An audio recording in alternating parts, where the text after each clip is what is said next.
Welcome back. Now, a question I've been asking myself is, are there any good water-related horror movies? Movies like The Shallows, Piranha, 47 Meters Down. A couple months ago I watched the movie Underwater, which came out recently with Kristen Stewart, and it was decent. But every water-related horror movie has the same thing in common, and that is that they're always like really cheesy. And so I was kind of on a hunt for a non-cheesy water movie, and let me tell you something. I have not yet found one. So far, they're all kind of bad. What I did find, however, is a movie that came out just a couple months ago called Aquarium of the Dead. This movie doesn't necessarily feel like it's supposed to be silly. It's just like a horror movie that happens in an aquarium. That alone intrigued me. The trailer intrigued me. I knew it was going to be cheesy as heck. So the movie starts off with the octopus in this aquarium not doing so hot. So the people are freaking out trying to like figure out how to take care of it. There's something you'll notice right away that is true for the rest of the movie, and that is that what they say and what happens sometimes don't match up at all. Have to initiate cardiopulmonary resuscitation. 100 microgram epinephrine. Cardiopulmonary resuscitation, which is CPR, but it's freaking swimming around totally fine. Sets you up for how the rest of the movie's gonna go. Here.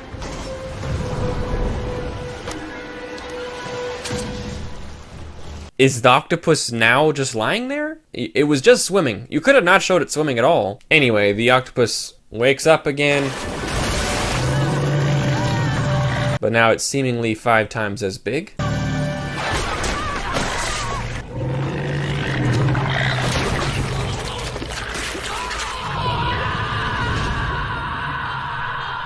Alright. So the octopus kills the 2 guys, but slaps the main character in that scene. Very nice. Another facility calls in and is like, hey, you got rid of those medications we sent you, right? Because they're bad? And he's like, oh yeah, I totally did it. He obviously did not, and then does not.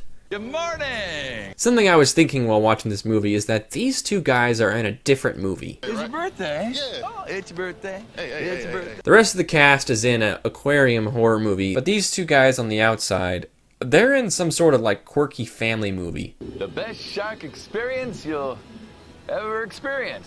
Definitely don't want these bad boys taken up in a tornado. Why would a shark be in a tornado? You're watching Disney Channel. So the octopus is in the vents and it can growl. It's like Jaws when the shark would growl and you're like, sharks don't growl.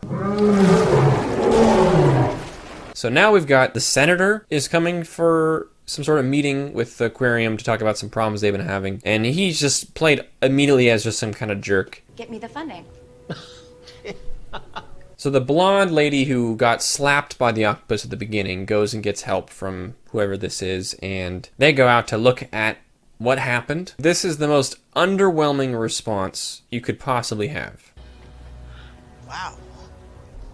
You walk outside to see a bunch of stuff wrecked. The octopus has escaped, and there's 2 dead fellow employees lying on the ground in their own blood, and your reaction is... Wow. It's not even like, wow. She's just like, wow, there's some garbage on the ground. Killed the Hyde and Price, and then he went into Slow down. Slow down. She's like, why are you freaking out? Just tell me what happened. Tell me why there's 2 dead guys in my aquarium. This animal has become reanimated. I know she's a doctor, but like she makes the call that the animal is a zombie like way too quick. She's giving, an adrenaline shot to a dying octopus who then slaps her. That's all she really knows. And then it kills the other 2 guys while she's knocked out. And she's just like, it's a zombie. Like she's so quick to make that conclusion based on just, I don't know, it slapped me, and that's such a zombie thing to do, And then she says all this insane stuff. It's reanimated from the dead.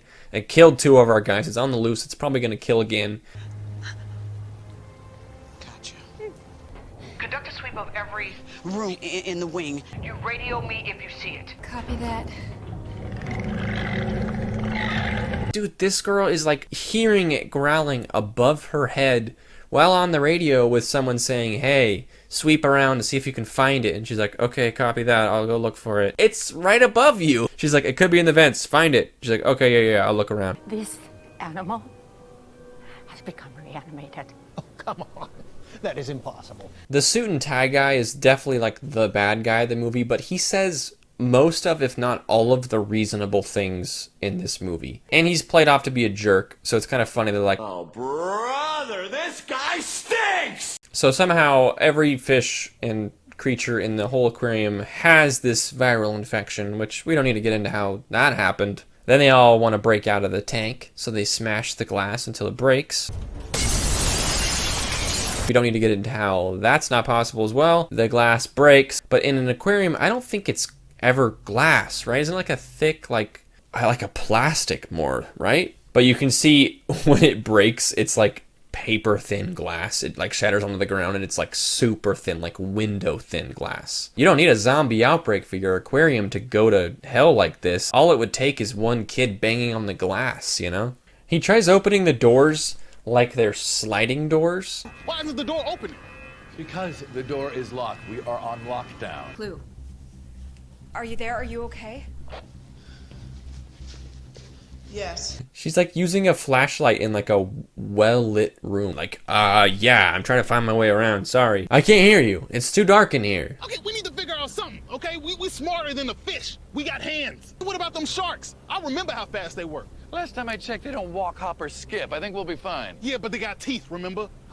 Yes, behind 2 feet of transparent acrylic. They're not gonna break through that. For everything else we've seen, it's been like 1/8 of an inch of glass. So I don't know what to believe, man. You it. For a zombie crocodile, it's pretty non-threatening, don't you say? It's just like, do-do-do. See you later, alligator.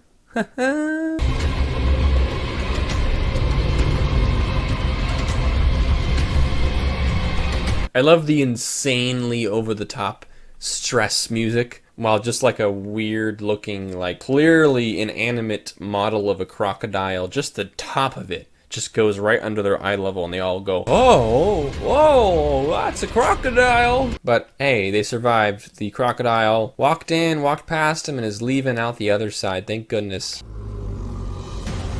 There it is. They use the same exact like animation. Crocodile's just trying to get its steps in, you know? And there's a joke for you older folk in the audience. It's going like 1/2 mile an hour. Completely non-threatening. Just a crocodile existing. And they're like, jeez, we gotta freaking go! It's like there was zero communication between whoever did like the VFX, if you can even call it that, and the people that like were in the movie and wrote the script. They're like, at the beginning, it's like, the octopus is dying. It's like heart rate's going down. We gotta do CPR. And it's like freaking swimming around like, I think we need to find some armor or something. Armor? Armor, dude? Yes. What are you gonna do? Lay down, let them roll you around?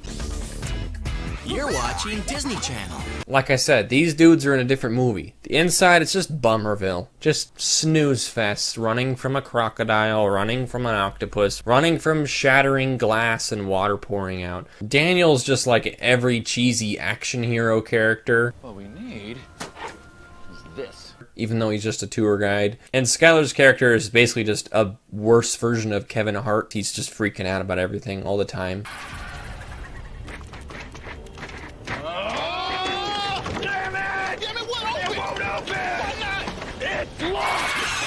Use the axe that's in your hand. Just thinking out loud. If you want any more ideas from me, you know where to find me. Come get it. Now that is an intense action sequence. You know, maybe I should hold the axe.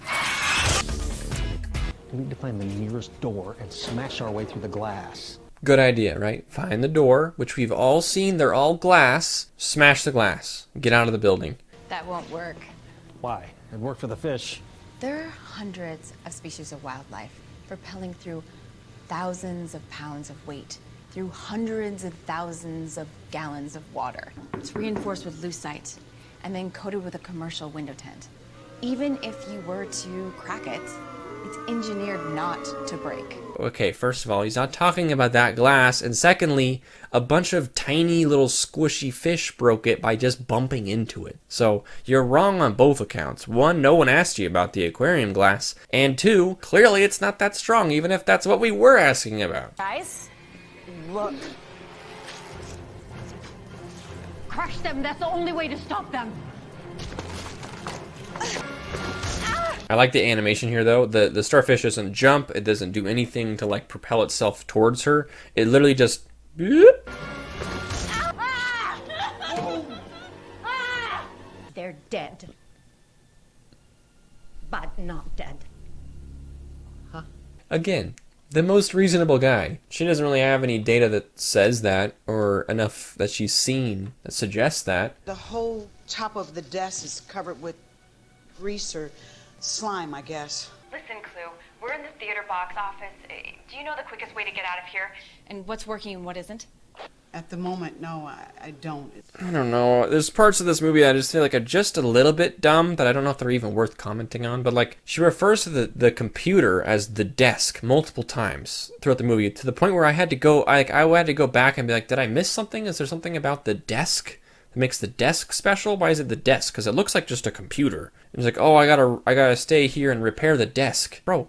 It's a computer. If you don't even know the difference between a desk and a computer, then I don't think you're going to be able to repair it at all. Especially because it seemed like the only problem with it is that there's goo on it. What do you need to do to fix it? Was it broken before the octopus? It would have been a good plot twist that she was the bad guy, and then she was just stalling in this room being like, yeah, no, I'm helping you. You guys stay calm. And she was just like sipping a lemonade because this was her plan. Would somebody please tell me why this desk means so much to us getting out of the aquarium? Because without it, we're not getting out of here.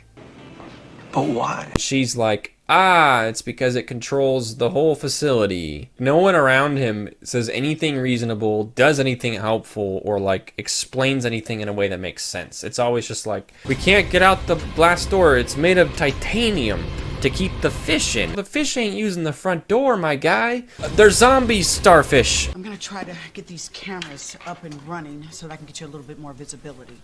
Thank you, Ku. We'll keep moving. I just noticed the whole movie they call her Clue, C-L-U, in quotes on her name tag, but she calls her Ku right there. Thank you, Ku. Huh?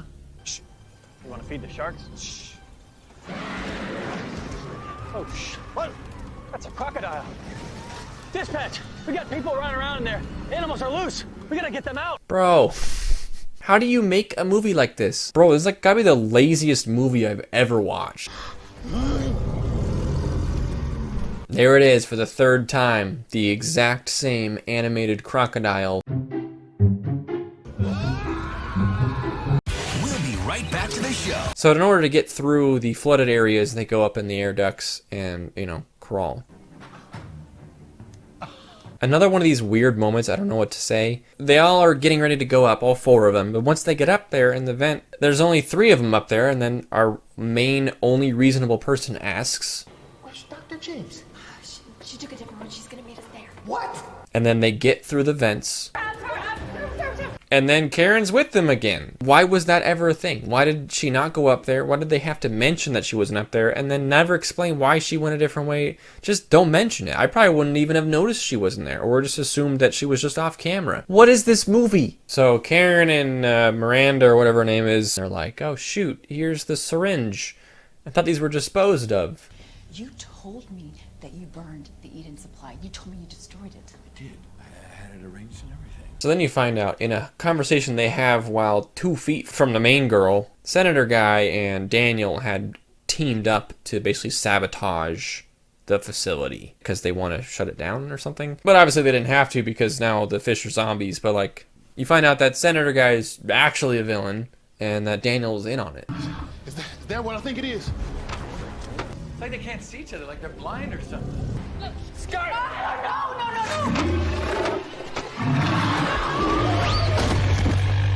Lot to unpack here. They're like, wow, it's weird. It's like they're blind and they're trying to communicate with their growling. It's like they can't see each other and they can't see us. And then Skylar's like, I'm gonna run at him with an axe and yell. A door.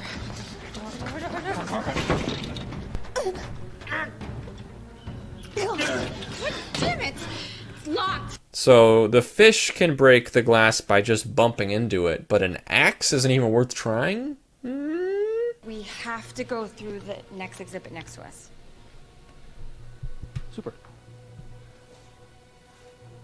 Why? If you wanted to make him the bad guy, don't make him the only person that makes sense in the whole movie. Let's go.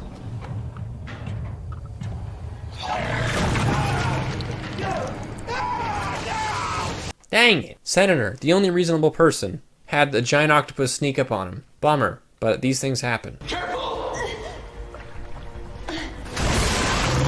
So while they're escaping, they're climbing through this area, and it's flooded, and the octopus is in the water. And then the best part in the whole movie happens, and you can't make this up. Deep fried calamari. My favorite.